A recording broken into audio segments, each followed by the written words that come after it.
Shalom, selamat pagi Bapak, Ibu, Saudara yang terkasih di dalam Tuhan Yesus.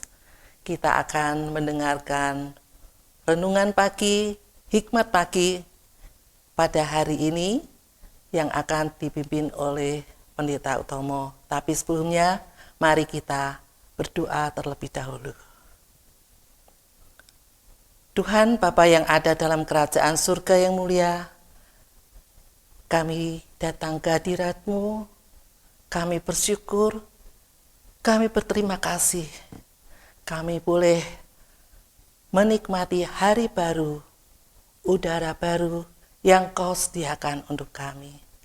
Terima kasih Tuhan atas kasih setia-Mu. Tuhan, kami sebelum memulai tugas aktivitas kami sehari ini, kami akan mendengarkan sapaan firman-Mu yang akan dibawakan oleh hamba-Mu Pendeta Utomo.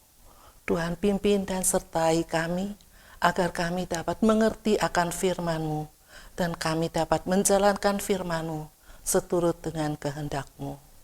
Berkati hamba-Mu Pendeta Utomo di dalam mengulas firman-Mu yang telah tersedia. Terima kasih ya Tuhan. Di dalam nama Tuhan Yesus, kami sedang berdoa dan mengucap syukur. Amin. Bapak dan Ibu, saudara sekalian, firman Tuhan pada hari ini bertemakan keributan dan mengacau kota. Terambil dari Kisah Para Rasul 17 ayat 1-9, tapi kita akan fokus ke ayat 5 yang berbunyi, tetapi orang-orang Yahudi menjadi iri hati dan dengan dibantu oleh beberapa penjahat dari antara petualang-petualang di pasar, mereka mengadakan keributan dan mengacau kota itu. Mereka menyerbu rumah Yason dengan maksud untuk menghadapkan Paulus dan Silas kepada sidang rakyat. Demikian firman Tuhan. Syukur kepada Allah.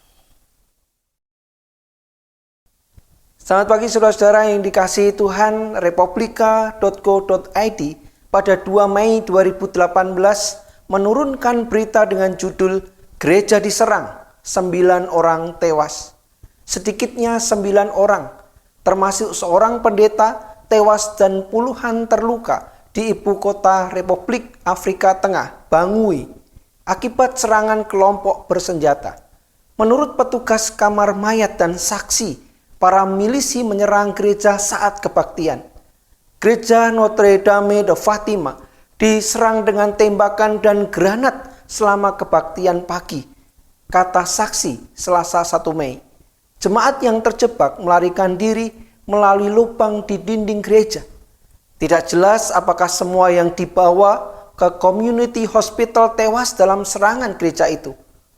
Penuh kepanikan, beberapa umat Kristen mau melarikan diri hingga peluru dan granat mulai berjatuhan di pekarangan paroki, menjebak yang tetap tinggal di bangunan itu, kata pendeta gereja itu, Moses Aliu. Pendeta lain bernama Albert Taungomale Baba ditembak mati dalam serangan itu. Massa yang marah berkumpul ketika jasadnya dibawa ke istana presiden sebagai bentuk protes. Mereka juga membawa jasad korban kekerasan ke gerbang pasukan PBB untuk Republik Afrika Tengah, MINUSCA. Saudara-saudara yang dikasihi Tuhan, intimidasi, kekerasan dan penyerangan terhadap gereja-gereja maupun orang-orang Kristen tidak hanya terjadi di tanah air Indonesia, namun juga terjadi di berbagai negara. Bahkan jauh-jauh waktu di zaman Paulus dan Silas pun mereka mengalami intimidasi dan kekerasan di Tesalonika.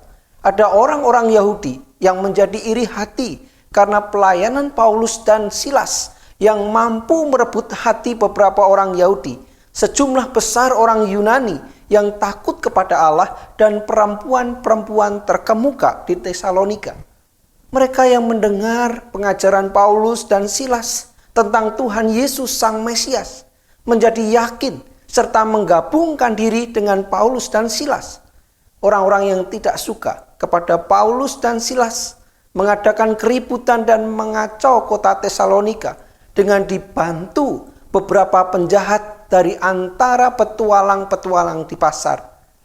Orang-orang Kristen tidak perlu heran dan takut dengan berbagai macam ancaman yang terjadi. Hal-hal tersebut merupakan resiko dalam mengabarkan Injil Kristus dan melaksanakan pelayanan misi. Pelayanan misi selalu beresiko dan berbahaya. Amin. Mari kita berdoa. Bapa yang baik, kami datang di hadapan-Mu. Tuhan tahu bahwa ketika kami melakukan pelayanan misi, ketika kami memberitakan tentang kebenaran di dalam Kristus, tidak setiap orang mau mendengar. Tidak setiap orang mau percaya. Bahkan Tuhan, tidak sedikit umat-Mu, orang-orang pilihan dan utusan-Mu harus mengalami intimidasi, tekanan, kekerasan, bahkan kematian. Namun apa yang mereka lakukan tidak pernah percuma. Nama Tuhan terus dikumandangkan dan mereka mendapatkan bagian terindah bersama dengan Tuhan di dalam kemuliaan. Oleh karena itu Tuhan, mampukan kami semua untuk tetap memperagakan kehidupan yang benar, untuk memperagakan kehidupan yang seturut dengan firman, bahkan kami terus melakukan pelayanan misi dimanapun kami ditempatkan. Berkati kami hari ini dan mampukan kami terus mengabarkan kabar baik itu kepada setiap orang, dan biarlah nama Tuhan saja yang diagungkan. Di dalam nama Yesus kami berdoa. Amin. Saudara-saudara yang dicintai Tuhan, dari zaman ke zaman, berita Injil, kabar baik, pelayanan misi tetap harus dikumandangkan. Meskipun ada tekanan, meskipun ada tantangan, mari kita terus lakukan. Karena itulah yang diperlukan dunia di tengah segala kekelaman, kegelapan, dan apa yang dialami oleh dunia saat ini. Dunia membutuhkan Kristus, dunia membutuhkan kasih-Nya. Kabar baik tentang pengampunan dan keselamatan di dalam Kristus harus terus diberitakan.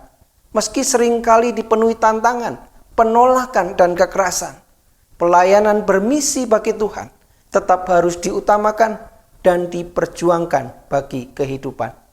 Selamat menikmati kasih-Nya, selamat berkarya bagi Tuhan, dan selamat bermisi bagi kemuliaan nama Tuhan. Tuhan Yesus memberkati.